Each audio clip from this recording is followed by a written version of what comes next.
할렐루야. 오늘도 하나님께서 주시는 그 은혜와 평강이 우리 모두에게 늘 함께 하시길 주님의 이름으로 간절히 축원합니다. 이럴 때일수록 우리가 진짜 더 힘차게 예배 드려야 돼요. 말씀 들을 때 아멘, 찬양할 때 아멘, 기도할 때 아멘. 그로 인해 우리의 영이 다시 살아나고 어둠의 권세에서 져서는 안 됩니다. 오늘 또 주시는 말씀을 통해 승리할 수 있는 우리 모두가 될 수 있길 주님의 이름으로 간절히 축원합니다. 지난주 우리는 거룩한 부자에 대한 말씀을 함께 나누었습니다. 보아스라는 사람이 있었는데 그가 거룩한 부자였다. A prominent rich man, 이슈기보르하일이라고 하는 그 표현을 통해서 베들레헴에서 특출난 부자였는데 그가 별난 부자가 아니라 아주 특별한 부자. 그래서 일반적으로는 부자들이 갑질의 영성을 소유하고 있었는데 그는 갑질의 영성을 가지고 있지 않았다. 오히려 그는 종들, 들판에서 일하는 종들을 찾아가서 그들을 축복하고 그들에게 막 귀찮게 하거나 힘들게 하거나 아프게 하지 않고 오히려 인격적 관계를 형성하기 위해서 찾아가서 그들을 위로하고 격려하고 새 힘을 주고 소망을 주는 그런 일들을 끊임없이 해왔다. 지난주에 그런 말씀을 함께 나누었습니다. 그런가 하면 보아스는 일 중심적이 아니라 사람을 소중하게 생각하는 사람이었다. 그래서 보아스는 일의 결과, 자기 보리밭에서 소출이 얼마나 나는지에 대한 관심보다는 오히려 자기들에게 속한 종들에게 찾아가서 관심을 보여주었고, 한 걸음 더 나아가서 모압 여인, 가난하고 이방 여인이었던 루세게까지 관심을 보였는가 하면 그냥 단순한 관심만 보인 것이 아니라 그는 그에게 어떻게 사랑과 은혜와 배려를 베풀 수 있을까, 그런 고민을 진지하게 했던 사람, 그런 사람을 우리가 거룩한 부자라 이렇게 부른다고 이야기를 해드렸습니다. 세상에 어떤 누구도 이름도 모르고 성도 모르는 그런 낯선 여인을 관심도 안 할 뿐만 아니라 선대한다? 상상할 수도 없었는데 거룩한 부자 보아스는 세상의 일반적인 부자와는 확연하게 다른 모습을 보여주는 모습을 우리가 함께 살펴보게 됐습니다. 저는 지난주에 이 보아스에 대한 설교를 다시 한번 정리하면서 보아스의 이 삶의 모습에서 예수 그리스도와 살아계신 하나님의 모습이 보인다, 그런 생각을 해보게 됐습니다. 보아스를 보면 볼수록 그 안에 하나님의 영성이 보이고 그 안에 예수 그리스도의 모습이 보이더라고요. 어떤 대목이 그랬는가? 그 첫 번째는 보아스가 자기 종들, 들판에서 일하고 있는 자기 종들을 찾아갔던 사건. 여러분, 살아계신 하나님께서 우리를 사랑하셔서 당신 아들 예수 그리스도를 보내셨는데 그분이 하늘 보좌를 버리시고 이 땅에 내려오셨어요. 왜 이 땅에 내려오셨는가? 심판하기 위해서 내려오셨는가? 구원하기 위해 내려오셨는가? 요한복음 3장 16절 17절에 보면 이렇게 되어 있습니다. 하나님이 세상을 이처럼 사랑하사 독생자를 주셨으니 이는 그를 믿는 자마다 멸망치 않고 영생을 얻게 하려 하심이라. 하나님이 그 아들을 이 세상에 보내신 것은 세상을 심판하려 하심이 아니요 그로 말미암아 세상이 구원을 받게 하려 하심이니라. 보아스가 들판으로 나간 이유가 뭐냐면 축복하기 위해서. 예수님께서 하늘 보좌를 버리시고 이 땅에 내려오신 이유가 뭐냐면 우리를 구원하시기 위해서. 여러분, 뭔가 매칭되는 게 있지 않으세요? 닮아 보이지 않으세요? 예수님과 보아스는 뭔가 닮은 꼴이 있어요. 보아스는 일 중심적인 사람이 아니라 사람, 관계 중심적이다, 이렇게 말씀을 드렸어요. 근데 예수님도 마찬가지였습니다. 예수님은요, 사역 중심이 아니었어요. 내가 얼마나 많은 사람들한테 설교를 했고 얼마나 많은 사람들을 내가 치유해 줬으면, 이런 관심보다는 한 사람 한 사람을 소중하게 생각했어요. 마가복음 10장에 보면 거지 바디메오에 대한 이야기가 등장합니다. 10장 46절, 그들이 여리고에 이르렀더니 예수께서 제자들과 허다한 무리와 함께 여리고에 나가실 때 디메오의 아들인 맹인 거지 바디메오가 길가에 앉았다가, 여기 보면 바디메오를 맹인, 거지 이렇게 표현했습니다. 이게 그 사람의 사회적 신분이었어요. 맹인인데 거지, 가난한 사람, 천박한 사람, 천대받는 사람. 그런 그가 여리고에 예수님이 오셨다는 이야기를 들었습니다. 그러자 바디메오가 예수님께 이렇게 부르짖습니다. 나사렛 예수시란 말을 듣고 소리질러 이르되 다윗의 자손 예수여 나를 불쌍히 여기소서 하거늘. 맹인으로 가난하게 평생 그렇게 살아왔어요. 근데 자기에게 뭔가 희망을 줄 수 있는 사람이 딱 등장했다고 생각하자 바디메오는 앞뒤 가리지 않습니다. 다윗의 자손 예수여 나를 불쌍히 여기소서. 그때 주변에 있던 사람들이 어떻게 그를 대우하는가 같이 읽어봅니다. 시작. 많은 사람이 꾸짖어 잠잠하라 하되 그가 더욱 크게 소리질러 이르되 다윗의 자손이여 나를 불쌍히 여기소서 하는지라. 많은 사람이 꾸짖어 잠잠하라. 이게 그 사람을 대하는 방법이었어요. 맹인이요 거지. 평생 그렇게 살아온 사람을 어떻게 대하냐면 꾸짖어 잠잠하라. 그냥 하찮은 사람, 어린 사람, 보잘것없는 사람처럼 막 이렇게 함부로 대하는 모습을 보게 됩니다. 그러나 맹인이요 거지였던 바디메오는 이 순간을 놓칠 수가 없었습니다. 그래서 더욱 크게 소리질러 자기가 할 수 있는 최선을 다했어요. 다윗의 자손이여 나를 불쌍히 여기소서. 이때 예수님께서 어떻게 반응하시는가? 예수께서 머물러 서서. 여러분, 사역의 효과를 위해서는요, 그 한 사람 그냥 지나갈 수 있어요. 그러든지 말든지. 근데 예수님의 관심은 뭐였냐면 그 한 사람이었어요. 얼마나 간절했으면 저렇게 간절히 서서 다윗의 자손이여 예수여, 그렇게 사람들한테 꾸중을 받는데도 불구하고 이렇게 외치고 또 외칠 수 있을까? 예수님 역시 사역의 효과보다는 오히려 사람이 중요했습니다. 한 사람 한 사람. 이처럼 보아스를 보면 볼수록요, 누구하고 닮은 꼴이 보이냐면 예수님과 닮은 꼴이 보이는 거예요. 이거 예수님 같네? 저것도 예수님 같네? 오늘은 거룩한 부자 두 번째 시간으로 또 보아스의 어떤 모습이 예수님과 닮아 있을까? 오늘 룻기를 통해서 살펴볼 텐데, 오늘 말씀을 통해 주시는 그 은혜가 우리 모두에게 함께 하시길 주님의 이름으로 간절히 축원합니다. 자, 우리 8절 말씀을 함께 읽어볼게요. 8절 같이 읽습니다. 시작. 보아스가 룻에게 이르되 내 딸아 들으라. 이삭을 주우러 다른 밭으로 가지 말며 여기서 떠나지 말고 나의 소녀들과 함께 있으라. 이시 기뻐로 하엘. 보아스라고 하는 사람은 베들레헴에서 특출난 부자였다. 그런 그가 자신이 거느리던 종들로부터 낯선 소녀, 모압 소녀 룻에 대한 이야기를 듣게 됩니다. 그때 보아스는 그 모압 소녀 룻에게 다가가서 말을 건네요. 저는 이 대목에서 은혜를 받았어요. 그가 다가가서 말을 건넸다. 이미 말씀드린 대로 부자들은 소위 갑질의 영성을 소유하고 있는데, 이 갑질의 영성을 소유하고 있는 사람들은 하찮은 사람에게 관심이 별로 없습니다. 그들의 관심은 오로지 돈이에요. 보리 추수를 한다. 부자들의 관심은 얼마나 많은 보리의 양을 추수할 것인가. 혹여나 일하지 않고 노는 일꾼들이 있어요. 그럼 막 채찍질을 하고 막 잔소리를 해가면서 빨리 일해, 더 일해, 많이 일해. 내가 어떻게 너희들을 고용했는데 돈을 줬잖아. 사람들을 채근하고, 그러다 보면요, 낯선 사람도 안 보이고 가난한 사람도 안 보이고 모압 소녀는 더더군다나 그의 눈에 보일 리가 없습니다. 그런데 오늘 본문에 보면 보아스는 그 소녀에게 직접 다가가서 내 딸아 들으라, 정말 사랑스럽게 말을 건네는 모습을 보게 돼요. 저는 오늘 설교 준비하면서 진짜 보아스가 매력적인 사람이다. 세상에 이런 부자만 있으면 얼마나 좋을까? 이런 부자들이 진짜 있을까? 이런 부자들이 있으면 세상은 달라질 것 같다. 나도 이런 목사가 되면 얼마나 좋을까? 막 마음에 꿈이 꿈틀꿈틀 막 올라오거든요.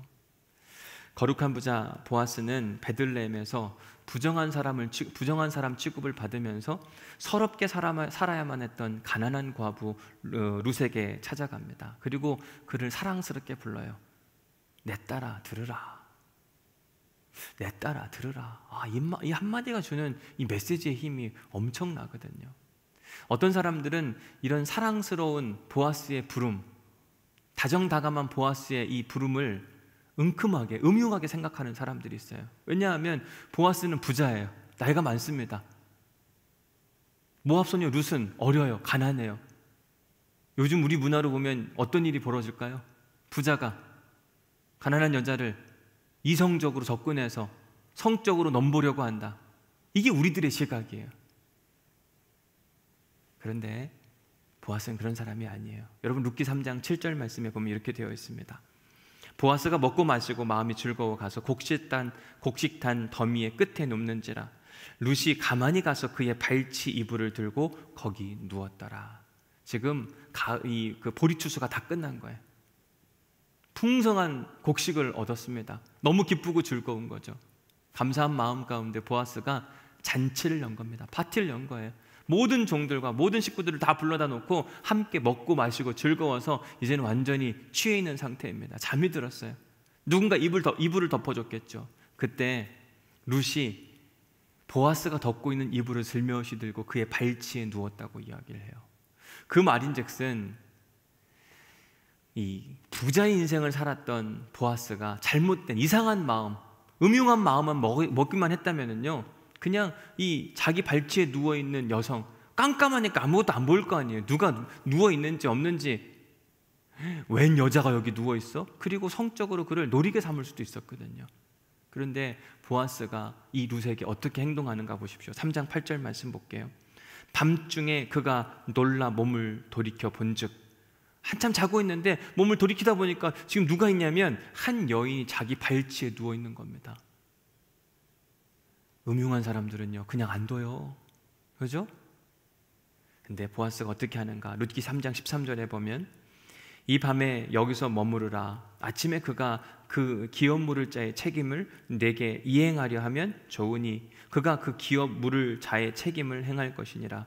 만일 그가 기업 물을 자의 책임을 내게 이행하기를 기뻐하지 아니하면 여호와께서 살아계심을 두고 맹세하노니 내가 기업 물을 자의 책임을 내게 이행하리라. 그 다음이 중요해요. 아침까지 누워 있을지니라. 아침까지 누워 있을지니라. 보아스는요 룻을 털끝 하나 건드리지 않았어요. 여기 잘 있어. 그리고 나중에는 막 더 식량을 챙겨서 막 보내는 모습을 보게 되거든요. 보아스를 우리의 음흉한 시각으로 보면 안 돼요. 보아스는 음흉한 사람이 아니었습니다. 오히려 은혜와 사랑과 자비를 베풀 줄 아는 사람. 보아스가 듣자 하니 룻은 모압 여이기는 했는데, 모압 사람들은 일반적으로 유대인들에게 특별한 취급, 부정한 사람 취급을 받긴 했는데, 룻을 보니까 그런 사람이 아니에요. 특별한 사람, so special, 다른 사람처럼 보였어요. 소문에 의하면 그 룻이라고 하는 사람은 모압에서 베들레헴으로 돌아오는 중간에 그가 청산과부의 인생을 살다가 자유함을 누릴 수 있는 기회가 있었어요. 그런데 그때 룻이 한 이야기가 뭐냐면, 어머니, 저는 어머니와 절대 헤어지지 않을 겁니다. 어머니 가시는 곳에 저도 갈 겁니다. 어머니 하나님이 나의 하나님이 되고 어머니의 백성이 나의 백성이 됩니다. 우리 중에 우리 둘을 누가 나눌 수가 있겠습니까? 죽음 외에는 어머니와 나를 아무도 나눌 수가 없습니다. 저는요 사실 이 룻기의 말씀 중에 이 대목을 읽을 때마다 소름 끼치는 은혜가 막 찾아와요. 너무 좋다. 왜요? 지금도 그렇다니까. 이거 읽을 때마다 와, 어떻게 이럴 수 있을까? 자기 희생과 자기 포기 선언이 있거든요. 막 은혜의 감동이 막 밀려와요. 보아스 역시 마찬가지였어요. 이런 얘기를 듣는데 은혜의 감동이 막 밀려오는 겁니다. 와, 너무 좋다. 세상에 어떻게 이런 여인이 있을 수가 있어. 이 모압 소녀를 좀 내가 만나보면 좋겠다. 마음에 간절한 소원을 갖고 있었는데 지금 자기 밭에서 이삭을 줍고 있는 그 여인이 모압 소녀 룻이라는 거예요. 보아스가 종들에게 물었습니다. 저 소녀가 누구냐? 보아스의 종들이 기다렸다는 듯이 자기 주인 보아스에게 룻에 대해서 이야기하는데 그는 성실했습니다. 그는 아침부터 와서 열심히 일하는 부지런한 사람이었습니다. 저희들이 지금까지 이삭 줍는 수많은 사람들을 봤는데 저 여인처럼 부지런하고 성실한 사람은 찾아볼 수가 없었습니다. 그들은 칭찬일색, 입에 침이 마르지 않도록 계속해서 룻을 칭찬하는데 보아스 마음 가운데 룻을 향한 감동이 더해졌어요. 야, 돌아올 때에도 그의 시어머니한테 대단한 일을 했다고 이야기하는데 지금 와서 시어머니를 위해서 밖에 나와서 일을 하는 것도 대단한데 성실하고 부지런하기까지의 마음에요. 말할 수 없는 감동이 막 찾아왔어요. 이런 보고를 받았을 때 일반적인 부자, 돈을 밝히는 부자들은 별로 관심도 갖지 않아요. 뭐 그런 여자가 있는가 보다. 근데 그래도 조금 더 괜찮은 부자는 그래, 저렇게 열심히 사는 사람이 있어? 야, 보리 추수한 것 중에 저 사람 조금만 좀 뭐 더해서 보내줘라. 여러분, 이렇게 해도 부자들 중에 야, 괜찮은 부자네. 근데 보아스는요 거길 넘어섰어요. 마음에 감동을 준 그 룻에게 직접 찾아가서 하나님의 긍휼과 자비하심, 어떤 마음을 하나님이 갖고 있는지 그에게 고스란히 전달하는데 8절 말씀을 다시 한번 읽어볼게요. 보아스가 룻에게 이르되 내 딸아, 사랑스럽게 부르는 거예요. 이삭을 주우러 다른 밭으로 가지 말며 여기서 떠나지 말고 나의 소녀들과 함께 있으라. 이 말인즉슨 내가 너 인생을 책임져 줄게. 나오미와 너 이제 평생 굶어 죽지 않을 거야. 야, 다른 밭에 가면 부탁해야 되잖아. 제가 이 밭에서 이삭을 주워도 됩니까? 저 밭에서 이삭을 주워도 됩니까? 이리저리 돌아다니면서 부탁을 해야 되는데 그러지 마. 우리 밭에서만 해. 내가 다 허락해 줄게. 내가 너희들을 책임져 줄 거야. 걱정하지 마. 사실 이런 얘기를요, 종들을 시켜서 그냥 전달해 갖고, 야, 내가 좀 저 여인 보살펴 준다고 해. 거드름 피우면 살 수 있었을 텐데 보아스는 거드름 피우는 사람이 아니었어요. 직접 찾아가서 내가 해줄게. 걱정하지 마. 진심을 다해서 막 쏟아내요. 근데 여기서 그치지 않고요. 보십시오. 너는 내 밭에서 떠나지 말고 나의 소녀들과 함께 여기 있으라고 이야기해요. 소녀들과 함께 있으라. 여기서 함께 있으라고 하는 히브리어를 보니까 티드바끼인이라고 하는 단어를 쓰는데, 이 티드바끼인이 어떤 단어냐면 룻기 1장 14절에 보면 나오미가 룻을 보고 자꾸 가라고 이야기했어요. 그랬더니 룻이 못 가겠다고 이야기하면서 룻이 그의 시어머니를 붙쫓았더라. 붙쫓다, 그게 뭐였냐면 착 달라붙었다, 이렇게 말씀을 드렸어요. 그 단어와 오늘 여기 함께 등장하는 함께 있으라라고 하는 단어가 동일한 단어예요. 붙쫓다, 함께 있으라. 그 말인즉슨 룻에게 뭐라고 이야기하냐면 너 여기 내 종들 있지? 종들에게서 절대로 떨어지지 마. 찰싹 달라붙어서 저들이 너 도와줄 거니까 걱정하지 마. 너의 인생은 내가 책임져 줄게. 보아스는 룻을 향한 하나님의 마음을 정말 고스란히 전달해 주고 있어요. 약속하는 겁니다. 내가 너에게 이 약속 꼭 지켜줄게. 걱정하지 마. 여러분, 공수표라는 말 들어보셨죠? 공수표. 약속은 하는데 지키지 못할 약속. 근데 가끔 보면 우리가 공수표 인생을 사는 사람들이 있어요. 근데 사회생활 하다 보면 그런 사람들 만나면 참 속상하고 답답합니다. 왜 지키지도 못할 약속을 하는가? 제가 2014년도에 학교에서 처음으로 학생들을 가르치기 시작하는데 학교에 갔더니 너무 좋았어요. 내가 학교에서 학생들을 가르칠 수 있다니. 기쁘고 감사한 마음 가운데 학교에 갔는데 선배님들이 계시니까 강의실 그 연구실에 가서 인사하면서 저 누구라고 인사하고 막 소개하고 그러는 시간을 갖고 있었는데 어떤 한 교수님이 저한테 하늘 같은 선배님이죠. 그분이 뭐라고 그러시냐면 박 박사님 축하합니다. 우리 조만간에 식사 한번 합시다. 저는요 그 말 한마디가 너무 좋았어요. 하늘 같은 선배님인데 저를 기억해주고 그리고 함께 밥 먹자 그러는데 그 밥 먹는 날이 기다려지는 거죠. 언제 밥 먹을까? 그날은 빨리 오면 좋겠다. 7년이 지난 지금까지 단 한 번도 밥을 먹은 적이 없어요. 근데 늘 말씀하시긴 만날 때마다 우리 밥 먹어야 되는데, 이걸 제가 7년 동안 들었는데 단 한 번도 밥을 먹지 않았어요. 공수표 인생. 너무 속상하고 화가 나고 이제는 안 믿어요. 차라리 내가 밥을 사드리겠다 하는 게 낫겠다. 이게 더 빠르겠는 거죠.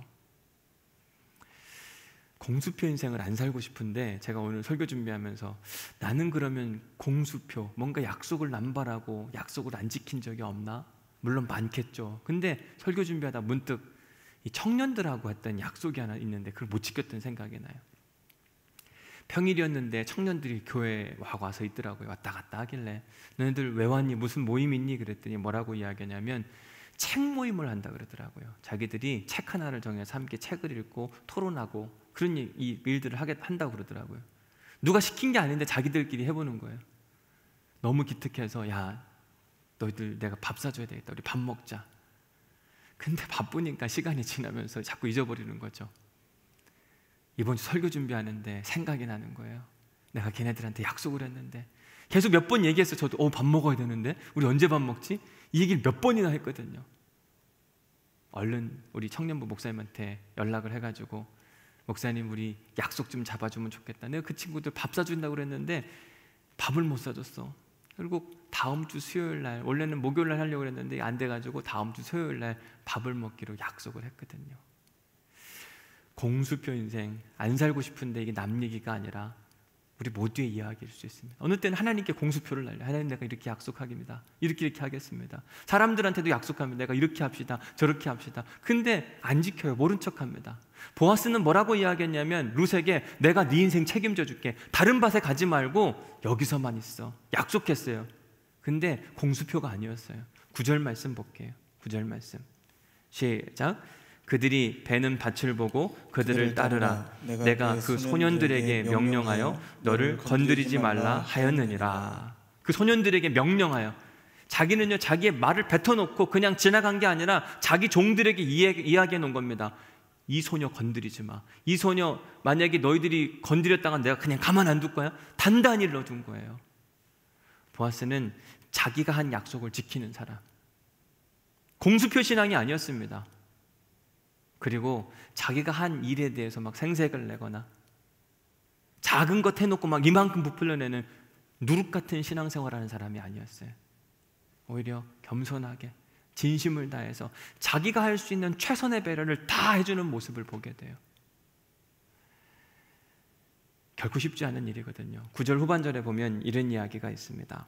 목이 마르거든 그릇에 가서 소년들이 길어온 것을 마실지니라 하는지라. 여러분, 중동의 태양이 얼마나 뜨거운지 아세요? 정말 뜨겁거든요. 우리 여기 해운대도 뜨겁고 습하고 이러지만요, 중동의 태양은 훨씬 더 뜨겁고 어렵습니다. 2016년에 제가 성지순례 갔다 왔다고 몇 차례 말씀을 드렸는데, 가서 첫날 비행기에 내려서 그날 잠을 자고 그 다음날 첫 번째 성지순례로 갔던 그 지역이 어디냐면 사울 왕이 죽었던 벳산이라고 하는 지역이 있거든요. 벳산이라고 하는 지역은 저렇게 여러분 보시는 바와 같이 개활지예요. 저 밑에 차를 두고 지금 전 약간 위에서 찍은 사진이거든요. 구릉지에 올라갔어요. 저기가 너무 높아요. 근데 저 개활지를 저 끝에서부터 막 걸어가지고 저 그 구릉지까지 올라가는데, 저 때가 7월 달이었거든요. 헉헉거려요. 너무 더워가지고요. 와, 이렇게 세상이 더울 수가 있나. 그때 저희 딸이 초등학교 3학년이었어요. 그늘에 가가지고 물 주니까요, 얼굴 보세요. 빨갛게 익었죠. 물 주니까 막 벌컥벌컥 마시는데 저게 중동의 여름 뜨거운 태양빛이에요. 그들에게 물을 준다는 건요, 아주 특별한 의미예요. 중동은 물은 곧 생명이거든요. 오늘 본문에서 보아스가 목이 마르거든 가서 물을 마시라. 우리 종들이 떠온 물을 마시라. 이건 최고의 배려였어요. 자기 밭에서 이삭 줍는 것도 중요하죠. 근데 목마르면 더 이상 못 주어요. 물 뜨러 가야 돼요. 근데 물 뜨러 가지 말란 얘기 하는 거예요. 너 여기서 이삭 많이 주우라, 이렇게 이야기하는 겁니다. 보아스가 룻에게 배려를 하는데요, 그냥 조금 배려하고 이런 정도가 아니라요, 감동할 만한 배려를 하는 사람이었어요. 여러분, 룻 생각해 보세요. 자긴 이방 여인이었는데, 와, 자기 밭에서, 보아스 밭에서 계속해서 이삭을 주라는 것도 대단하다, 너무 감사하다. 근데 거기 한 발짝 더 나아가서 뭐라고 이야기하냐면 물도 여기 마셔도 된대요. 얼마나 감동스러웠을까요? 그가 얼마나 감동했는지 10절 말씀에 보면 룻이 엎드려 얼굴을 땅에 대고 절하며, 너무 고마우니까요 얼굴을 땅에 댔대요. 그가 할 수 있는 가장 좋은 감사, 존경의 표시였어요. 지난 금요일 날 감사와 감탄에 대한 이야기를 해드렸어요. 기쁜 거 우리 감탄해야 된다. 감탄 혼자 하는 거. 근데 룻은 혼자 우와 좋다 감탄에 그치지 않았고 오히려 감사를 표시해야 하는데, 그 감사를 어떻게 표시하냐면 얼굴을 땅에 묻고 땅에 대고 고맙습니다, 감사합니다, 내가 이방 여인인데 어찌하여 당신은 나에게 이렇게 선대하는 모습을 보이시는 겁니까? 사실 룻은요, 그가 나오미에게 저 베들레헴 들판으로 나가겠습니다, 허락해 주십시오, 이 허락을 받을 때 마음에 이미 작정했어요. 나는 고생할 것이다. 왜냐하면 베들레헴 사람들의 수군거림 뿐만 아니라 이방 여인으로서, 모압 여인으로서 받을 차별적 대우 알았어요. 뻔히 있을 일이라고 생각이 들었습니다. 그런데도 불구하고 룻은 제가 나가겠습니다, 걱정하지 마십시오, 하나님이 일하시겠죠, 조금 힘들면 되는 거 아닙니까, 그냥 견디겠습니다, 괜찮습니다. 그리고 들판에 딱 나갔는데 고생이 아니라요, 은혜가, 하나님의 은혜가 기다리고 있는 거예요. 우와, 이런 은혜가 있는가. 여러분, 만약 룻이 나오미 함께 있겠다고 이야기하고 어머나 힘들어서 못 나가겠어요, 들판에 안 나가고 싶어 이랬다면요, 과연 이런 하나님의 은혜를 누릴 수 있었을까? 오늘 경배 찬양으로 그 크신 하나님의 사랑 이런 우리가 찬양을 했는데, 여러분 지금 베들레헴 들판에서 룻이 누리는 은혜는요, 상상할 수 없는 은혜의 연속이었어요. 그 첫 번째 은혜가 뭐냐면, 그가 어머니한테 허락을 얻고 지금 들판에 나갔는데 우연히 간 밭이 누구의 밭이냐면 보아스의 밭이에요. 여러분, 이건 가장 큰 하나님의 은혜예요. 우연히 딱 갔는데 정말 그가 만나야 될 사람을 만나는 그 밭을 간 거예요. 첫 번째 은혜. 두 번째 은혜, 그가 종들에게, 보아스 종들에게 가서 묻습니다. 제가 이 밭에서 이삭을 좀 주어도 되겠습니까? 사실 룻의 마음 가운데는 거절당할 수도 있다. 마음에 작정하고 갔거든요. 근데 보아스의 종들이 뭐라고 그러냐면 그래, 여기서 주어도 돼. 또 한 번 은혜를 드린 거예요. 분명히 베들레헴 들판은 험악한 곳, 고난이 있는 곳, 아픈 곳, 어려울 곳, 그런 마음을 가지고 딱 나왔는데, 당해보자, 그런 마음을 가지고 딱 나왔는데, 와, 이 웬걸요? 하나님의 은혜가 계속 부어지는 겁니다. 세 번째 은혜는 뭐냐면요, 보아스가 자기 베들레헴 들판에서, 지금 베들레헴 집에서 베들레헴 들판으로 나오는 그 타이밍이에요.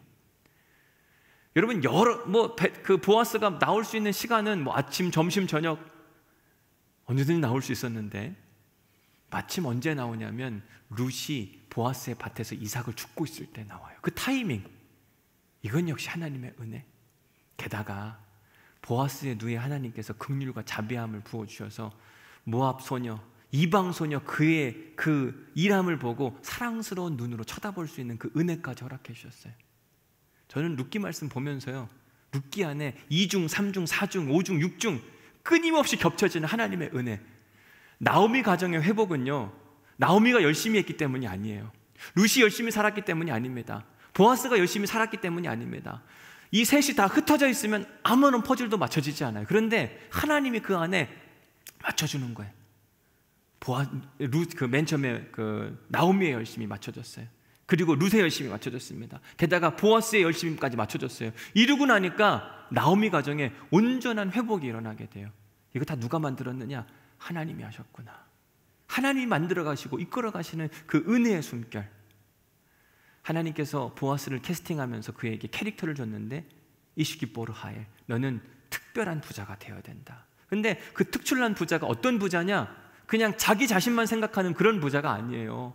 부유함을 가지고 다른 사람, 가난한 인생을 돌보는데 그냥 돌보는 게 아니라 감동할 만한 배려와 사랑과 은혜를 베풀어 주는 겁니다. 와, 하나님 보시기에 보아스의 모습이 너무 아름다운 거죠. 그러니까 하나님께서 보아스에게 특별한 부유함의 선물을 더해 주시는 거예요. 그냥 보아스는요, 하나님이 주시는 마음대로 그 은혜대로 그냥 살아갔거든요. 근데 그게 보기에 너무 좋으니까 하나님이 이것도 받아라, 저것도 받아라. 보아스는 부유해지려고 노력해서 부유해진 사람이 아니에요. 그냥 부유함을 선물로 받은 사람이에요. 저는 우리 모두가 부유해지려고 노력해서 부유해지는 것이 아니라 부유함을 선물로 받는 은혜가 있기를 주님의 이름으로 간절히 축원합니다. 그러려면 보아스가 가지고 있었던 거룩한 부자의 네 번째 특징이 뭐냐면 감동할 만한 배려가 필요해요. 룻에게 너는 이 밭에서 일해라. 근데 거기서 끝나지 않았어요. 여기서 물도 마시라고 이야기했어요. 그러니 룻이 감동해서 얼굴을 땅에 대고 고맙습니다, 감사합니다, 이런 인사를 받는, 저는 온누리교회 성도들이 이 정도의 거룩한 사람들이 될 수 있기를 주님의 이름으로 간절히 축원합니다. 자, 이제 11절 말씀을 보겠습니다. 11절 말씀 시작.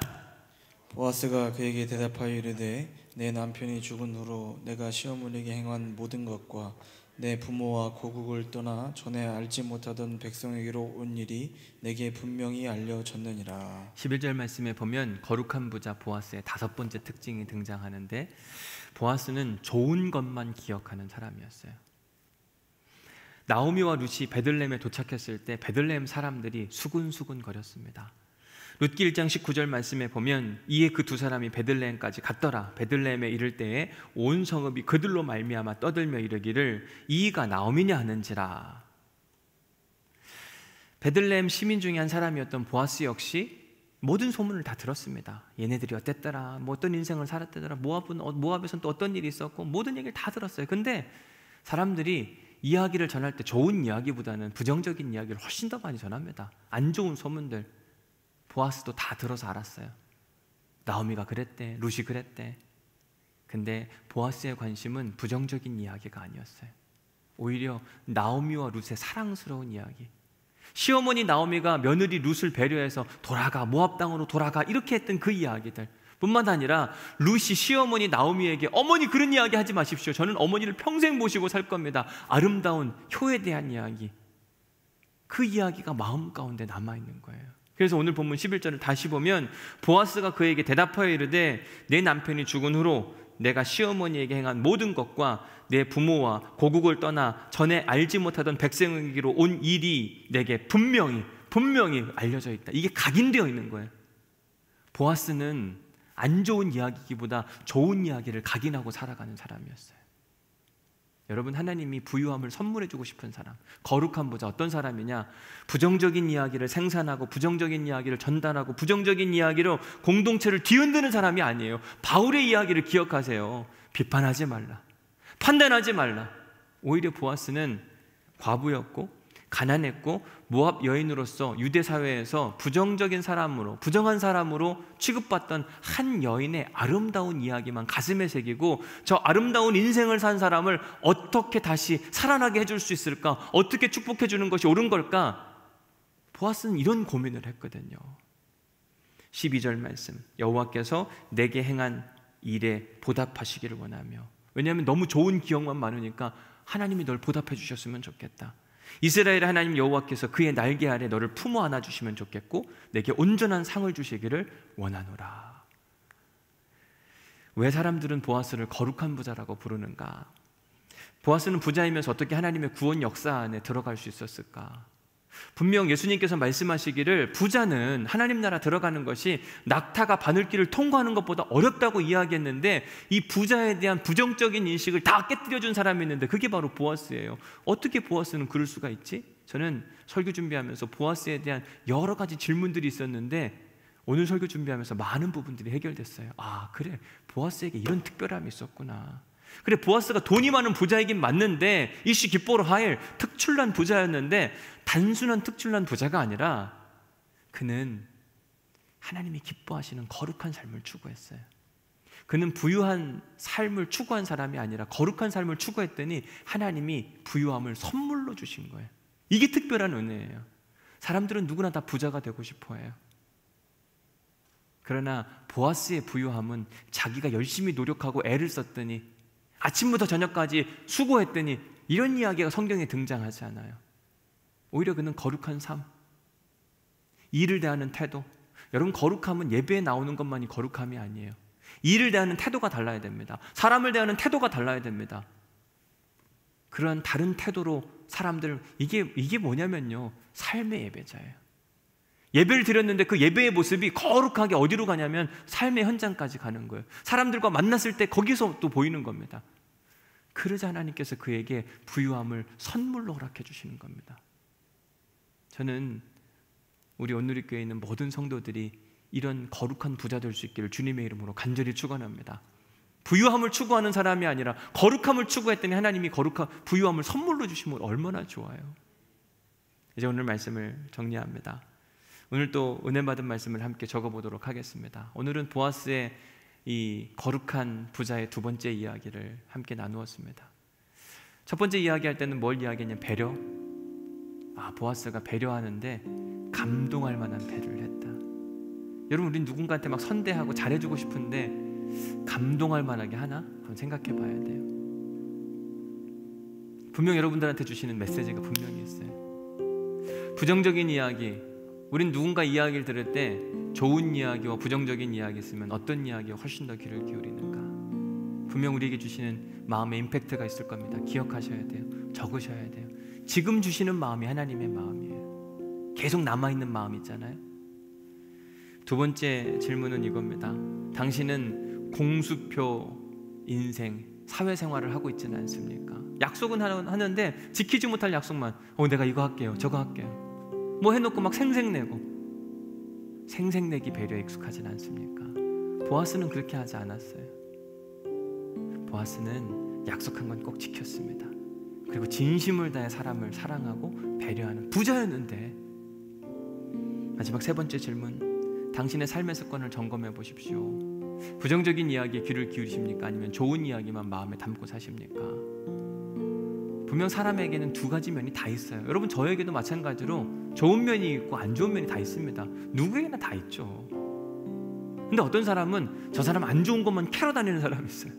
안 좋은 것만 기억하는 사람이 있습니다. 그런데 어떤 사람은 저 사람의 장점만 기억해요. 좋은 일만 기억합니다. 혹여나 그 사람이 넘어졌으면 그 사람의 좋은 점을 봐서라도 이렇게 세워주고 싶어 해요. 보아스가 그런 사람이었어요. 그런 사람을 하나님 기뻐하시고 그런 사람에게 부유함을 선물해 주신 거예요. 사람은 누구나 다 부유함을 간절히 원합니다. 어느 누구도 가난하십시오 여기에 아멘할 사람은 없어요. 부유해지고 싶어 합니다. 근데 세상에 보면 지저분한 부자가 있는가 하면 거룩한 부자가 있더라고요. 제가 지난주 미가서 말씀을 읽는데 지저분한 부자에 대한 이야기가 나오는데 이렇게 소개하고 있습니다. 악인의 집에 아직도 불의한 재물이 있느냐? 축소시킨 가증한 에바가 있느냐? 내가 만일 부정한 저울을 썼거나 주머니에 거짓 저울추를 두었으면 깨끗하겠느냐? 그 부자들은 강포가 가득하였고 그 주민들은 거짓을 말하나니 그 혀가 입에서 거짓되도다. 미가서에 등장하는 부자는요 지저분한 부자예요. 막 부자가 되고 싶어서 난리가 났습니다. 저울추를 속여요. 거짓말을 합니다. 악독과 불의함이 가득해요. 그러면서 부자로 살아가요. 하나님 나라가 어울리지 않는 사람들이에요. 절대 못 들어갑니다. 네, 어떤 사람은요 열심히 사는 사람이 있어요. 성실하게 사는 사람, 정직하게 사는 사람. 그런 사람들은 부자로서 하나님 나라 들어갈 수 있나? 그것도 사실은 퀘스천이에요. 왜 그런가? 마태복음 19장에 보면 우리가 잘 아는 부자 청년 이야기가 등장합니다. 어떤 사람이 주께 와서 이르되 선생님이여 내가 무슨 선한 일을 하여야 영생을 얻겠습니까? 영생을 얻고 싶어서 물어봅니다. 예수님께서 뭐라고 이야기하냐면 왜 나한테 선하다고 하느냐? 선한 이는 오직 한 분밖에 없다. 너 율법에 뭐라고 기억되어 있는지 알지? 보면 살인하지 말라, 간음하지 말라, 도둑질하지 말라, 거짓 증언하지 말라, 내 부모를 공경하라, 내 이웃을 내 자신과 같이 사랑하라 하신 것이 있다. 이거 다 지키면 돼. 그럼 영생에 들어갈 수 있어. 청년이 뭐라고 이야기하냐면 이 모든 것을 내가 지켰사오되 아직도 무엇이 부족하니까. 너무 멋진 사람이에요. 이 사람이 돈이 엄청 많은 사람이거든요. 근데 모든 걸 다 지켰어요. 이것도 잘했고 저것도 잘했고. 와, 어떻게 이렇게 잘 지킬 수 있을까?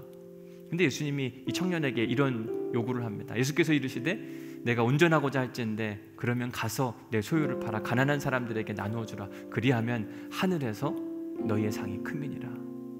너무 감사한 이야기인데 부자 청년이 재물이 많다고 이야기했어요. 너무 많아서 근심하고 가니라. 보세요, 이 부자 청년은 성실했어요. 정직했습니다. 열심히 살았고 열정도 있었고 부모도 공경하고 부족한 게 없었어요. 그런데 근심하고 가니라. 하나님 나라와 가깝지 않았어요. 부자 중에 하나님 나라 들어갈 수 있는 사람이 지저분한 인생 산 사람 안 돼요. 열심히 거룩하게 산 사람 들어갈 수 있을 것 같은데 또 이런 사람은 못 들어가요. 어떤 사람이 들어갈 수 있는가? 보아스와 같은 사람, 보아스와 같은 부자가 하나님 나라 들어가더라고요. 보아스는 어떤 인생을 살았냐면 오늘 본문에 의하면 배려하는데 감동할 만한 배려. 어떤 사람이 그 사람 앞에 얼굴을 땅에 댈 정도의 감동을 선물해주는 사람이었어요.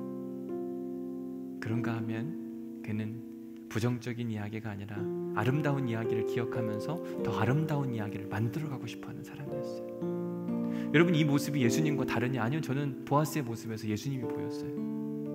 왜냐하면 여러분, 예수님은요 감동의 아이콘이에요. 왜 감동의 아이콘이냐? 우리를 구원하시기 위해서 하늘 보좌를 버리시고 이 땅에 오셨거든요. 이것도 감동인데요, 한 번 더 감동 주신 건 뭐냐면 나 같은 죄인 위하여 십자가에 달려 죽으셨어요. 소름 끼치도록 너무 좋아요. 어떻게 이럴 수가 있지? 이건 감동할 수밖에 없는 거예요. 보아스도 감동 주는 사람인데요, 사실 보아스와 예수님 비교해 보면 보아스는 이 밑에 있어요. 예수님 이만큼 있습니다. 왜? 보아스는 자기가 가진 재물을 가지고 조금 나눠준 거예요. 배려해 준 겁니다. 물 실컷 많이 떠올 수 있으니까 그거 좀 마셔도 된다. 예수님은 단 하나밖에 없는 자기 목숨을 내어주셨어요. 감동할 만한 은혜가 뭐냐면 십자가의 은혜거든요. 와, 좋다. 요한복음 8장에 보면 가늠하다 현장에서 잡힌 여인 이야기가 등장하잖아요. 사람들은 다 뭐에 포커스가 맞춰져 있냐면 저 여인이 현장에서 가늠하다가 현장에 잡혀온 여인이에요. 부정적인 이야기로 가득했어요. 예수님, 저 여인은 어떻게 해야 됩니까? 막 악에 받쳐가지고 막 이야기하죠. 그때 예수님 하셨던 이야기가 뭐냐면 별로 부정적인 이야기에 관심이 없는 겁니다. 어떻게 하면 저 여인을 구원해 줄 수 있을까? 어떻게 하면 저 여인이 새로운 인생을 살게 해줄 수 있을까? 여기에만 관심하게 했어요. 보아스가 그랬잖아요. 저들을 향한 소문 뭐든지 상관없이 그건 기억도 하지 않습니다. 어떻게 하면 저 여인이 새로운 인생을 살게 해줄 수 있을까? 보아스와 예수님은 너무 닮았어요. 구약과 신약의 이야기가 별개의 이야기가 아니라 하나로 밍글되는, 하나로 하나가 되는 모습을 보게 됩니다. 구약에서 예수님이 보이는 거예요. 그러나 예수님이 훨씬 더 뛰어나요. 상상할 수 없을 정도로. 저는 오늘 말씀을 정리하면서 우리 교회 안에 보아스와 같은 예수님을 닮은 거룩한 부자들이 가득 차고 넘치시기를 주님의 이름으로 간절히 축원합니다. 그래서 하나님이 여러분들한테 부유함을 선물해 줬으면 좋겠어요. 여러분들한테 부유함을 맡겨도 아, 좋다, 잘 쓸 수 있을 것 같다, 이런 사람들 있잖아요. 그런 사람들의 특징 첫 번째 뭐라고요? 감동할 만한 배려가 있어야 돼요. 대충 이 정도쯤 해주면 되지, 이런 거 말고 감동할 만큼, 우와, 너무 좋은 교회, 너무 좋은 사람들. 또 하나, 사랑으로 소문난 교회. 부정적인 이야기가 막 차고 넘치는 게 아니라, 여러분, 부정적인 이야기는 반드시 공동체를 깨뜨립니다.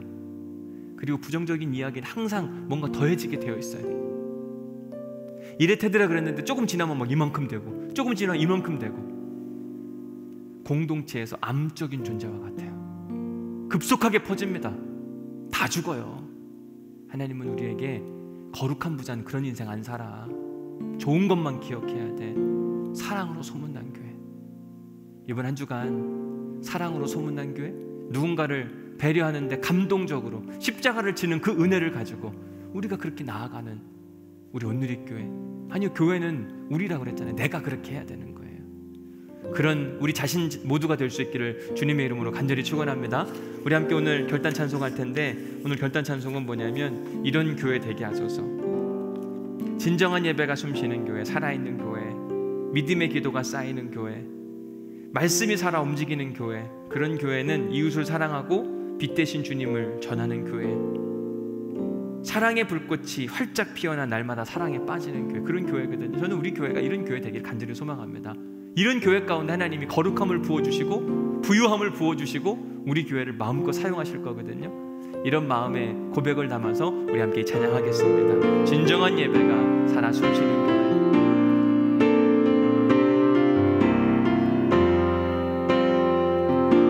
진정한 예배가 숨쉬는 교회, 주님이 주인 되시는 교회, 믿음의 기도가 쌓이는 교회, 최고의 찬양을 드리는 교회, 말씀이 살아 움직이는 교회, 성도의 사랑이 넘치는 교회, 섬김과 헌신이 기쁨이 되어 열매 맺는 아름다운 교회, 주님의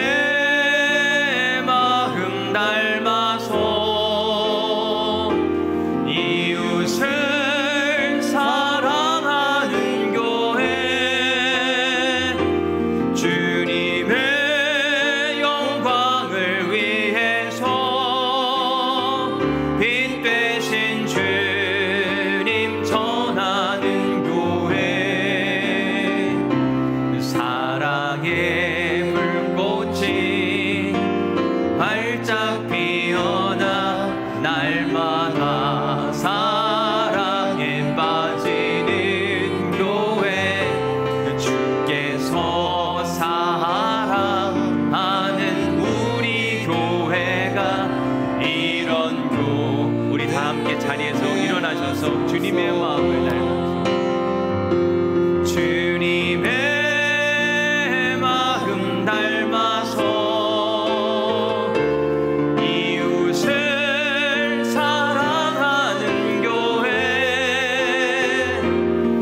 활짝 피어나 날마다 사랑에 빠지는 교회, 주께서 사랑하는 우리 교회가 이런 주께서 사랑하는 우리 온누리교회가 주님 이런 교회 되게 하여 주옵소서.